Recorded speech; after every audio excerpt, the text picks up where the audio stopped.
She was dismissed immediately she stepped through the door. May hesitated at the ballroom's entrance, where Vivian's barbed words hung in the air. "Darling, did you see who they're letting in these days?" Vivian's voice carried just enough to be overheard as she glanced toward May. "Standards are slipping everywhere." As May hesitated, Vivian stepped closer. "Tell me, how exactly does someone with your background end up at Meridian? We're all dying to know." Crystal chandeliers cast golden light across polished marble floors as the city's wealthiest and most influential figures filled the grand ballroom. Designer gowns worth more than some people's annual salaries swirled around tables adorned with fresh orchids and champagne fountains. Laughter, practiced, calculated, and exclusive, floated through the air like expensive perfume. Among them stood Mei Lin, a stark contrast in her modest thrifted dress.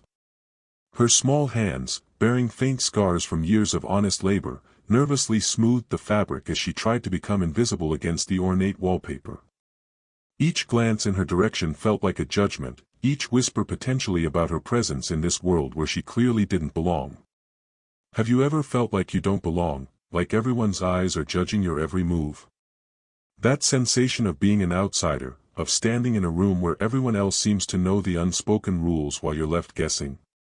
That feeling of inadequacy crawled across May's skin as she clutched her single glass of champagne, a shield more than a refreshment. We've all experienced that moment when someone tries to make us feel small, unworthy, or out of place. Perhaps it was in a job interview, at a social gathering, or even within your own family. That ache of exclusion is universal, cutting across all backgrounds and experiences. But what if the very people trying to humiliate you had no idea who you really were? What if beneath your quiet exterior and modest appearance lay qualities that outshined everyone in the room? From across the ballroom, several women in designer dresses exchanged glances and whispers, their eyes fixed on May with undisguised disdain. As they began moving toward her like predators sensing weakness, May contemplated a swift exit. What would happen if the tables suddenly turned in the most unexpected way? Tonight, in this very ballroom, everything was about to change. Power would shift hands. Assumptions would crumble. And the woman everyone overlooked would suddenly become the center of attention for reasons no one could have anticipated. If you've ever been underestimated or felt like an outsider, this story will resonate with you. Make sure to hit that like button and subscribe for more inspiring stories of underdogs who triumph against all odds. 32 years ago, in a small village nestled among the misty mountains of rural Guangdong province, Mei Lin was born to a literature teacher and a seamstress. Their home, a modest two-room dwelling with walls adorned with hand-copied poems, doubled as her father's classroom. Here, he taught not just approved curriculum but also banned political theory, whispering lessons about freedom and dignity after official school hours ended. "Knowledge is the one possession they cannot confiscate," her father would tell his students, his voice low but unwavering. Ideas outlive their thinkers. When May was 7, these forbidden teachings caught up with him. Dawn broke with pounding fists on their door, government officials in crisp uniforms. They took her father for questioning about his educational methods. May watched from behind her mother's skirt as they led him away. His last action was pressing a folded paper into her small palm. "Your worth isn't determined by those who cannot see it," the note read, words May would carry with her through every hardship that followed. Her father never returned. Grief transformed her once melodious mother into a woman who spoke in whispers even when alone. The vibrant seamstress who sang while cooking now jumped at shadows and taught May a new curriculum, one focused on survival rather than ideals. "Become invisible," her mother instructed as they washed dishes together. "Excellence without recognition is safer than mediocrity with attention. The nail that stands out gets hammered down." While other children played after school, May memorized mathematical formulas while hanging laundry. She practiced English pronunciation while planting vegetables. She read chemistry textbooks by candlelight to save on electricity. Her academic achievements accumulated silently. She graduated top of her class without once raising her hand in class discussions. At 22, May earned her engineering degree, her excellence so consistent it almost became unremarkable.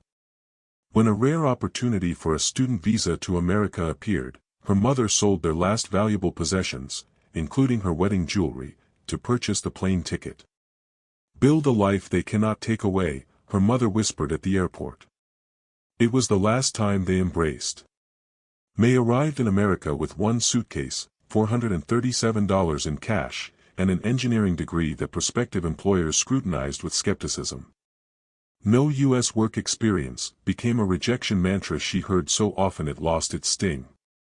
While her university classmates in China secured prestigious positions, May cleaned houses for cash. She kept meticulous financial records, saving every possible dollar. After 6 months, she became a caretaker for elderly patients, work that demanded both physical stamina and emotional resilience. On her rare days off, May volunteered at community centers offering free technology assistance, maintaining her technical skills while building a modest network. After countless applications and 3 years of relentless effort, she secured an entry-level data analysis position, a role far below her capabilities but a crucial foot in the corporate door. Through it all, May cultivated what her mother had taught her: strategic invisibility. In meetings, she spoke only when her contribution was essential. She dressed modestly, styled her hair simply, and kept personal details private. Yet her work consistently exceeded expectations. Reports submitted ahead of schedule. Analyses with insights others missed. Problems solved before most recognized they existed. May carried twin burdens throughout this journey: guilt for escaping poverty when loved ones couldn't, and responsibility to honor her father's sacrifice through quiet excellence rather than public recognition. But what no one knew about this quiet woman was that beneath her unassuming exterior burned an extraordinary mind and an unshakable moral compass, qualities that would soon change her life forever. #Alexander Wu's backstory. Alexander Wu's reputation preceded him in every boardroom from Silicon Valley to Shanghai. At 45, his name had become synonymous with innovation and excellence in tech security. Industry publications described him as brutally efficient, pathologically disciplined, and most notably, impossible to impress. His executive team feared and respected him in equal measure, often joking that earning Alexander's approval was rarer than spotting a unicorn in downtown Manhattan. Few who encountered the polished tech mogul today would recognize the 8-year-old boy who once swept floors in his parents' cramped electronics repair shop in Queens. Born to Chinese immigrants who worked 18-hour days, Alexander learned early that exceptional work was the minimum expectation, not a cause for celebration. "Fix it right the first time," his father would say, inspecting Alexander's work on simple circuit boards. "The customer doesn't care about your effort, only your results." While other children played video games, Alexander mastered fixing them. While classmates complained about homework, he completed his assignments plus additional problems, then helped at the shop until midnight. He paid for his education through scholarships and night shifts, graduating with dual degrees in computer engineering and business. His first security algorithm was written on napkins during lunch breaks at his entry-level coding job. When the company dismissed his ideas as unnecessarily complex, Alexander quit, refinanced his modest apartment, and launched what would become Meridian Technologies from his living room. Within 5 years, his security protocols protected government databases. Within 8, multinational corporations competed for his services. By year 10, Meridian's cloud security systems had become the gold standard, making Alexander a billionaire before 40. Unlike many who achieved his wealth, Alexander maintained his parents' ethic of personal responsibility. He drove the same luxury car for a decade rather than collecting vehicles like trophies. His homes were selected for functionality rather than exhibition. His clothing, while impeccably tailored, avoided flashy labels and ostentatious displays. What truly distinguished Alexander wasn't his wealth but his unwavering integrity. When a lucrative government contract required compromising user privacy, he walked away from 8 figures without hesitation. When he discovered a high-performing executive mistreated administrative staff, that executive was removed the same day, regardless of the quarterly impact. His word, once given, became unbreakable law. Meridian Technologies never missed deadlines, never overpromised capabilities, and never sacrificed security for convenience, values that stemmed directly from Alexander himself. Trust is the only currency that matters, he often told new employees. Everything else is just numbers on a screen. His personal life remained intensely private, generating endless speculation. He attended required social functions with practiced charm but revealed nothing meaningful about himself. Many assumed his standards made meaningful relationships impossible. Who could possibly meet Alexander Wu's expectations? Have you ever wondered what it takes to impress someone who has everything? What could possibly catch the attention of a man who values substance over status in a world obsessed with appearances?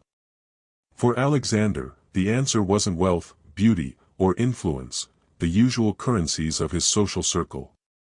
The quality that could pierce his carefully constructed armor was far rarer: authenticity. Something he hadn't encountered in years, until a quiet analyst named Mei Lin spoke up in a crowded meeting room. If you're enjoying this journey of unexpected connections, hit that like button and share this video with someone who deserves to be recognized for their true worth. 18 months ago, crisis descended upon Meridian Technologies. A critical security vulnerability had been discovered in their flagship protection system, the very product that had built Alexander's reputation for impenetrable defense. If exploited, the flaw could compromise data for millions of users across 6 continents. The company's stock had already dipped on rumors alone. Alexander called an emergency strategy meeting, summoning his executive team and their top analysts to the glass-walled conference room on the 42nd floor. The tension was palpable as he entered, his expression revealing nothing as he took his seat at the head of the long table. "I need solutions, not excuses," he stated, his voice level but cold. "This vulnerability threatens everything we've built." One by one, department heads presented elaborate proposals designed more to shield their reputations than solve the actual problem. Each spoke with practiced confidence, PowerPoint slides filled with technical jargon and optimistic timelines.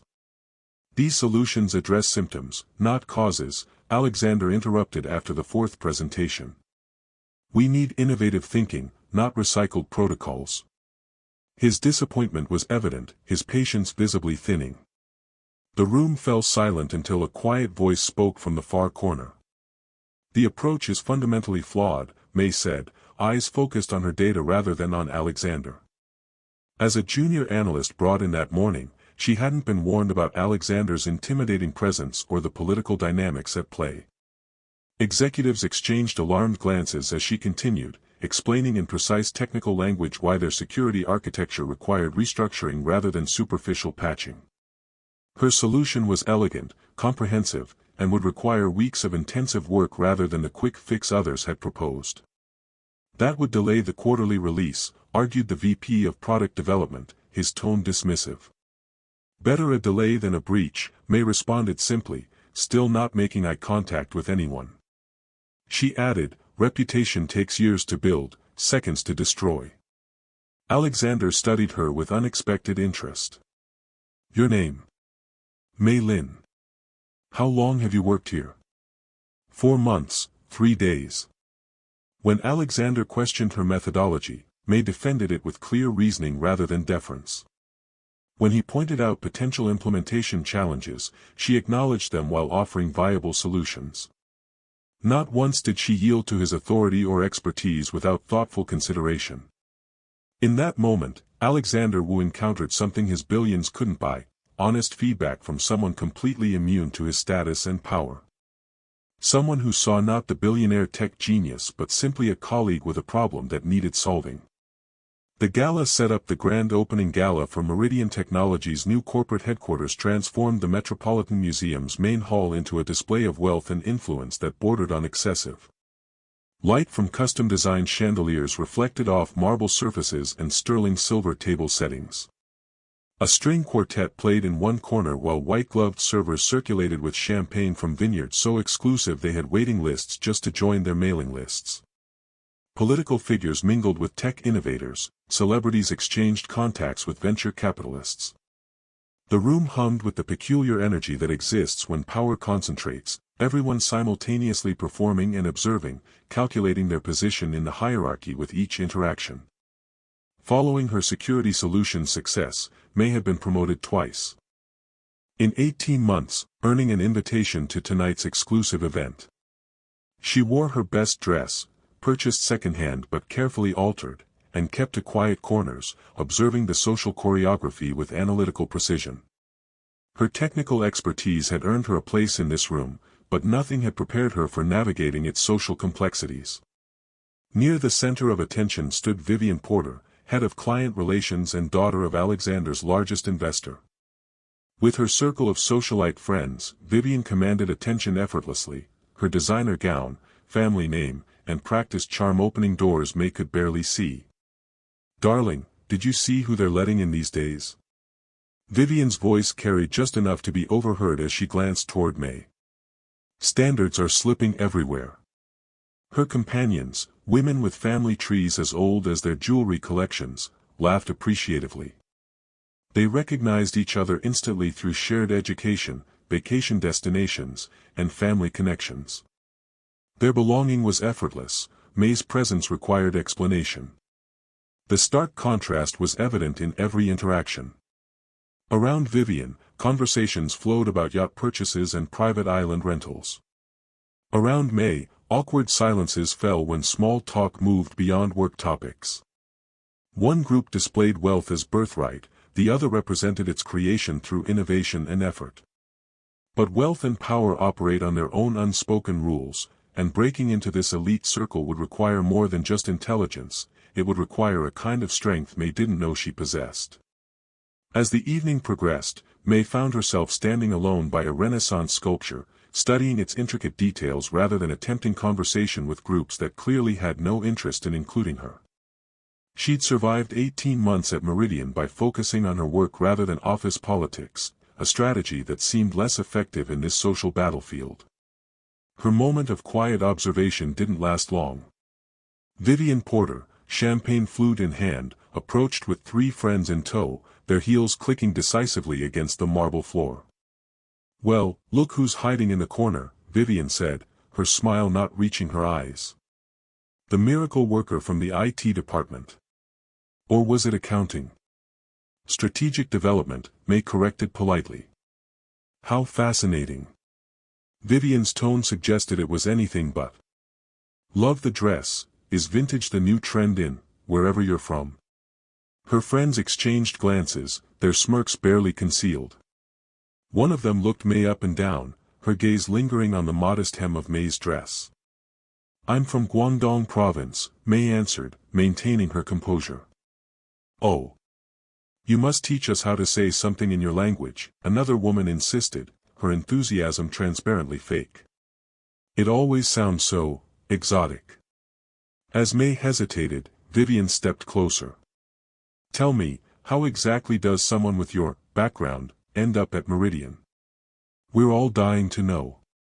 The emphasis on background carried unmistakable meaning, turning a simple question into an accusation. Nearby guests pretended not to listen while catching every word. "I applied for an analyst position and was hired based on my qualifications," May responded, her accent, normally barely noticeable, thickening with growing anxiety. "How refreshingly straightforward," Vivian laughed. "No connections? No family friends? Just walked in off the street with your little resume?" Each question peeled away another layer of May's professional armor, exposing the insecurities beneath. Years of careful self-containment began crumbling under this deliberate public dissection. "I simply did my job well," May said, her voice quieter now. "And yet here you are at the executive gala. Alexander must be implementing some diversity initiative we haven't heard about." As May tried to step away, Vivian moved sideways, blocking her path. "Oh, don't run off. I'm dying to know, do people from your background actually use silverware, or is that something you had to learn for professional events?" The circle tightened around May, trapping her physically as well as socially. When she finally gathered courage to push past, Vivian accidentally bumped a passing waiter, sending a glass of red wine cascading down the front of May's dress. "Oh my goodness," Vivian gasped with theatrical concern. "Someone should really clean that up. Isn't that what your people are good at?" Laughter rippled through the group as tears threatened in May's eyes. She hurried toward the garden terrace, desperate for air and privacy. Alone among manicured hedges, May finally allowed herself to cry. Years of carefully maintaining dignity crumbled under the weight of such deliberate cruelty. In that moment of crushing humiliation, May faced a choice that many of us encounter: retreat back into invisibility, or somehow find the strength to return with her dignity intact. Have you ever been pushed to your breaking point in public? That moment when you feel completely exposed and vulnerable with nowhere to hide? Alexander spent the first hours of the gala in private suites above the main floor, finalizing deals with international partners. His absence from the main event fueled anticipation among guests, many of whom had attended primarily to impress him. As he concluded his meetings and prepared to join the main gala, a catering staff member approached his assistant, voice low but urgent. "Mr. Wu should know what happened downstairs," she said, describing the incident with Mei Lin and Vivian Porter. The assistant hesitated, knowing Alexander's dislike for social drama, but ultimately relayed the information. Alexander's expression didn't change, but those who knew him recognized the dangerous stillness that settled over his features, the calm before a storm. "Where is Ms. Lin now?" he asked, his voice controlled. "The garden terrace, sir." Without another word, Alexander changed direction, moving through back corridors to avoid the main hall. When he reached the terrace, he found May alone, her shoulders trembling slightly as she attempted to compose herself. Her dress, once modest but dignified, now bore a spreading crimson stain.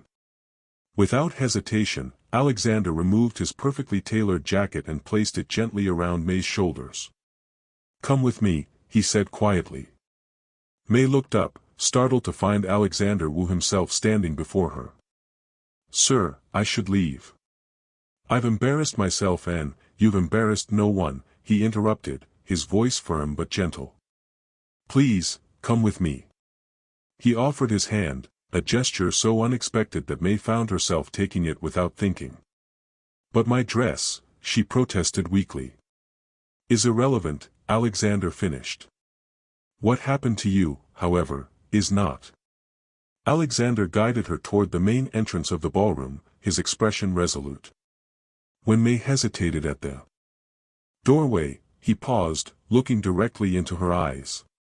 "Trust me," he said simply. As they entered together, conversations paused, heads turned, and a path cleared automatically before them. No one in that room had ever seen Alexander Wu make such a gesture, and what happened next would change everything for both of them. Alexander guided May directly to the center of the ballroom, his hand steady at the small of her back. He signaled to the orchestra, which fell silent mid-note. Conversation ceased as all attention focused on the unexpected pair, him perfectly composed, her with wine-stained dress partially covered by his suit jacket. "Your attention, please," Alexander's voice carried effortlessly through the hall. "I had planned a different announcement tonight, but circumstances have changed my timeline." His eyes found Vivian and her group, who suddenly seemed uncomfortable under his direct gaze. Vivian shifted her weight, champagne glass clutched like a shield. "Meridian Technology succeeds because we value substance over appearance, innovation over tradition, and character over pedigree." Alexander's words cut through the silence with precision. "Tonight, I'm announcing two significant changes." The crowd leaned forward collectively, sensing the weight of what would follow. Even the servers paused their circulation, caught in the gravitational pull of the moment. First, effective immediately, Mei Lin will assume the position of Head of Strategic Development, reporting directly to me. Gasps echoed through the room. This position, previously held by Vivian, controlled the company's most valuable projects and client relationships. Several board members exchanged glances, processing the implications of this sudden restructuring. May has demonstrated exceptional analytical abilities and unwavering integrity, Alexander continued. Her security architecture redesign, which many of you have benefited from without knowing it, saved this company from a vulnerability none of you in this room, except her, identified. Alexander turned slightly toward Vivian. Those currently in that division will report to May beginning Monday morning. Vivian's face drained of color, her perfectly manicured hand trembling visibly around her champagne stem. Before the shock could settle, Alexander continued. My second announcement is more personal. He reached into his pocket, removing a small velvet box. The room went completely still as Alexander, known for never kneeling to anyone, lowered himself to one knee before May. Mei Lin, his voice softened but remained clear enough for all to hear, you entered my life as the only person brave enough to challenge my thinking rather than echo it. You've earned my respect, my admiration, and my heart. Will you marry me? May's composure, so carefully maintained throughout her life, dissolved completely. Tears flowed freely now, but transformed from shame to disbelieving joy. Yes, she whispered, then louder, yes. As Alexander placed the ring on her finger and rose to stand beside her, he addressed the room once more. I believe in second chances but not third ones. How you treat people when you think no one important is watching reveals your true character. Remember that on Monday. The quiet that followed held more weight than any applause could have conveyed.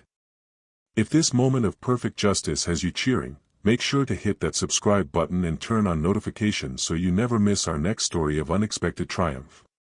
Vivian stood frozen, her carefully constructed world collapsing around her. The woman she had deliberately humiliated minutes ago was now not only her superior but would soon become Mrs. Alexander Wu. Her face reflected the evening's most expensive makeup rapidly deteriorating under the strain of public embarrassment, the very emotion she had so casually inflicted on others.